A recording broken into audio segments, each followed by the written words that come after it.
네, 안녕하세요 여러분. 미국 주식 읽어주는 여자 주식 누나입니다. 12월 23일 수요일 미국 증시 마감 브리핑 해드릴게요. 트럼프 대통령의 코로나19 추가 부양안 수정 요구에 따른 부양책 확대 기대감 속 차익 실현 물량이 출하되는 등 뉴욕 증시는 혼조세로 장을 마감했습니다. 다우지수와 S&P 500 지수가 상승한 반면 기술주 중심의 나스닥 지수는 하락했습니다.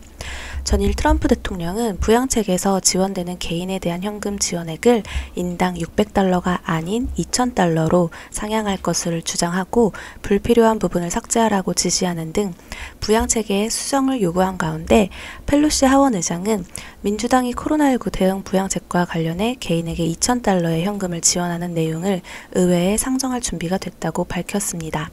이에 오히려 부양책 규모가 확대될 수 있다는 기대를 자극하는 모습이었죠. 아울러 미국이 화이자의 코로나19 백신 1억 회분을 추가로 내년 7월 말까지 공급받기로 했다는 소식이 전해진 가운데 미국 내 백신 보급 확대 기대감이 커진 것도 긍정적으로 작용했습니다. 또한 영국과 유럽연합의 미래 관계 협상 타결 기대가 커진 점도 증시에는 상방 압력으로 작용했죠. 다만 영국에서 전파력이 기존보다 훨씬 강한 코로나19 변종이 또다시 확인되는 등 이에 대한 우려가 지속된 가운데 차익 실현 물량 등이 출회되며 증시에 조금 부담으로 작용되고 있습니다. 이날 발표된 주요 경제 지표는 혼재된 양상을 나타냈습니다. 11월 개인 소비 지출은 전월 대비 0.4% 줄어들며 지난 4월 이후 첫 감소세를 보였지만 시장 예상치에는 부합했습니다. 개인 소득 또한 1.1% 감소했으며 시장 예상치를 큰 폭으로 하회했습니다. 페드가 선호하는 인플레이션 지표인 PCE 가격지수와 변동성이 큰 음식과 에너지를 제외한 근원 PCE 가격지수는 전월 대비 변화가 없었으며 시장 예상치에도 부합했습니다.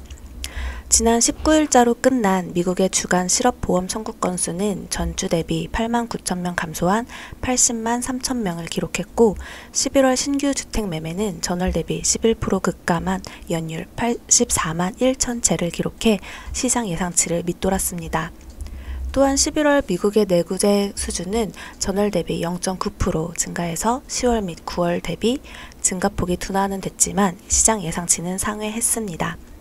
업종별로는 대부분의 업종이 상승했던 가운데 종목별로는 화이자가 미국 정부의 내년 7월까지 코로나19 백신 1억 회분 추가 조달 소식에 1.91% 상승 마감했으며 모더나도 3.54% 동반 상승 마감했네요.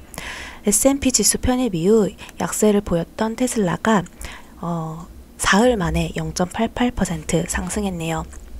빅데이터 기업 빈 팔란티어가 영국 국민건강서비스와 2년 계약을 맺었다는 발표 속에 2.32% 상승했습니다. 반면 니콜라가 배출가스 제로, 친환경 쓰레기 트럭 개발 계획이 무산되는 소식 등에 마이너스 10.7% 급락했으며 전기차 생산 소식 이후 상승세를 보였던 애플이 4일 만에 하락 마감했습니다. 어제 한국장은 바이오주들의 흐름은 조금 안 좋았고 애플카의 영향으로 자율주행 쪽과 LG전자 쪽 관련주로만 수급이 쏠리는 현상이었는데요. 과연 오늘 장에서도 이쪽 섹터의 흐름이 강세로 이어질지 아니면 오늘 다시 바이오 쪽으로 수급 순환이 돌 수 있을지 체크하면 좋을 듯 합니다. 그리고 오늘 24일 미국장은 미국 시각으로 1시까지만 열리고 25일은 휴장일이니 참고해주세요. 자, 그럼 오늘 미국 증시 마감 브리핑은 여기까지 할게요. 영상 재미있게 봐주신 분들 구독과 좋아요 그리고 알람 설정 댓글도 부탁드립니다. 이상 주식 알려주는 여자 주식 누나였습니다. 또 만나요.